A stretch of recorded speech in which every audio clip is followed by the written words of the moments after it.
الحمدللہ رب العالمین الصلاۃ والسلام علی سید الانبیاء والمرسلین اما بعد فاعوذ باللہ من الشیطان الرجیم بسم اللہ الرحمن الرحیم۔ السلام علیکم، میں ہوں قمر یوسف اور آپ دیکھ رہے ہیں نورنگ ٹی وی۔ دوستوں، کیسے ہیں آپ سب؟ امید کرتی ہوں خیریت سے ہوں گے اور دعا کرتی ہوں اللہ تعالیٰ تمام امت مسلمہ کو آباد رکھے، آمین۔ دوستوں، ویڈیو کی طرف بڑھنے سے پہلے میری گزارش ہے کہ میرا چینل نورنگ ٹی وی کو سبسکرائب کیجئے اور میری ویڈیوز کو آگے شیئر کیجئے۔ آج کا ہمارا ٹاپک ہے خوف خدا۔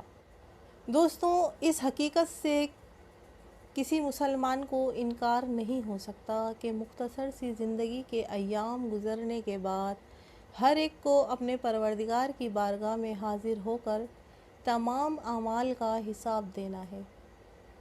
اس کے بعد رحمت الہی ہماری طرف متوجہ ہونے کی صورت میں جنت کی اعلیٰ نعمتیں ہمارے مقدر بنے گی، یا پھر گناہ کی شامت کے سبب جہنم کی ہولناک سزائیں ہمارا نصیب ہوں گی۔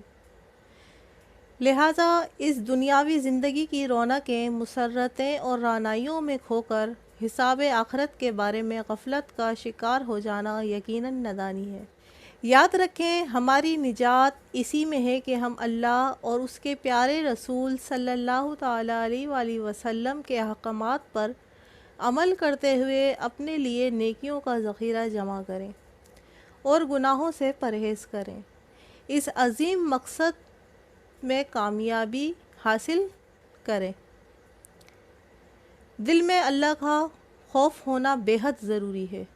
جب تک یہ نعمت حاصل نہ ہو، گناہ سے بچنا اور نیکی نہ کرنا ممکن ہے۔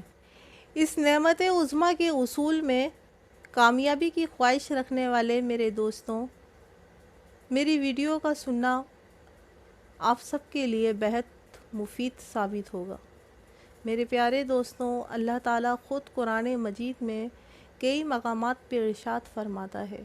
پارہ نمبر 5 سورہ نساء آیت نمبر 131 میں ارشاد فرماتا ہے، اور بے شک تاکید فرما دی ہے ہم نے ان سے جو تم سے پہلے دیے گئے، اور تم اللہ سے ڈرتے رہو۔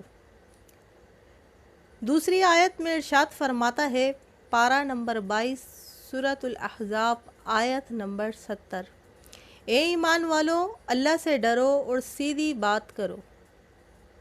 پھر ارشاد فرماتا ہے، پارہ نمبر 2 سورۃ المائدہ آیت نمبر 3 میں اللہ تعالیٰ ارشاد فرما رہا ہے، تو ان سے نہ ڈرو اور مجھ سے ڈرو۔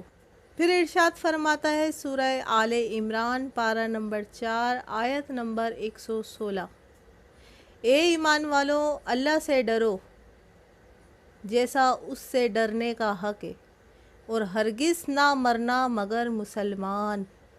پھر ارشاد فرماتا ہے، پارہ نمبر 4 سورۃ النساء آیت نمبر 1، اے لوگوں، اپنے رب سے ڈرو جس نے تمہیں ایک جان سے پیدا کیا۔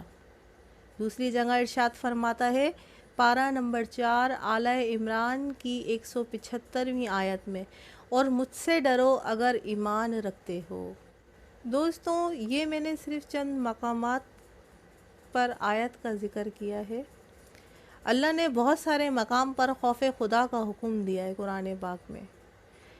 اب میں آپ کو ایک واقعہ سنانے جا رہی ہوں۔ بنی اسرائیل میں ایک عیال دار شخص نہایت ہی عبادت گزار تھا۔ اس پر ایک وقت ایسا آیا کہ وہ اپنے اہل و عیال سمیت فاقے میں مبتلا ہو گیا۔ ایک دن اس نے مجبور ہو کر اپنی بیوی کو بچوں کے لیے کچھ لانے کے لیے باہر بھیجا۔ اس کی بیوی ایک تاجر کے دروازے پر پہنچی اور اس سے سوال کیا تاکہ بچوں کو کھانا کھلائے۔ اس تاجر نے کہا، ٹھیک ہے، میں تمہاری مدد کروں گا، اس شرط پہ کہ تم اپنا آپ میرے حوالے کرو۔ یہ جواب سن کر وہ عورت خاموشی سے گھر واپس آ گئی۔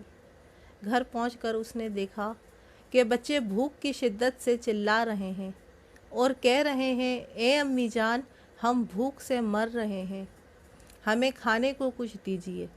بچوں کی یہ حالت دیکھ کر وہ مجبوراً وہاں سے دوبارہ اس تاجر کے پاس گئی اور اسے اپنی مجبوری بتائی۔ اس تاجر نے پوچھا، کیا تمہیں میرا مطالبہ منظور ہے؟ اس عورت نے کہا، ہاں۔ جب دونوں تنہائی میں پہنچے اور مرد اپنا مقصد پورا کرنا چاہا، وہ عورت تھر تھر کانپنے لگی۔ قریب تھا کہ اس کے جسم کے جوڑ الگ ہو جائیں۔ اس کی یہ حالت دیکھ کر تاجر نے یافت کیا، یہ تجھے کیا ہوا؟ عورت نے جواب دیا، مجھے اپنے رب تعالیٰ کا خوف ہے۔ یہ سن کر تاجر نے کہا، تم فخر و فاخر کی حالت میں بھی اللہ تعالیٰ سے ڈرتی ہو؟ مجھے تو اس سے بھی زیادہ ڈرنا چاہیے۔ چنانچہ وہ گناہ کے ارادے سے باز آ گیا اور اس عورت کی ضرورت پوری کر دی۔ وہ عورت بہت سارا مال لے کر اپنے بچوں کے پاس آئی اور وہ خوش ہو گئے۔ اللہ تعالیٰ نے حضرت سیدنا موسیٰ علیہ السلام کو وحی بھیجی کہ فلاں بن فلاں کو بتا دے کہ میں نے اس کے تمام گناہ بخش دیے۔ حضرت موسیٰ علیہ السلام یہ پیغام لے کر اس آدمی کے پاس پہنچے اور اس سے پوچھا، شاید تو نے کوئی ایسی نیکی کی ہے جو تجھے یا تیرے رب کو معلوم ہے۔ اس شخص نے سارا واقعہ آپ کو سنایا تو آپ نے اسے بتایا، اللہ نے تیرے تمام گناہوں کی مغفرت کر دی۔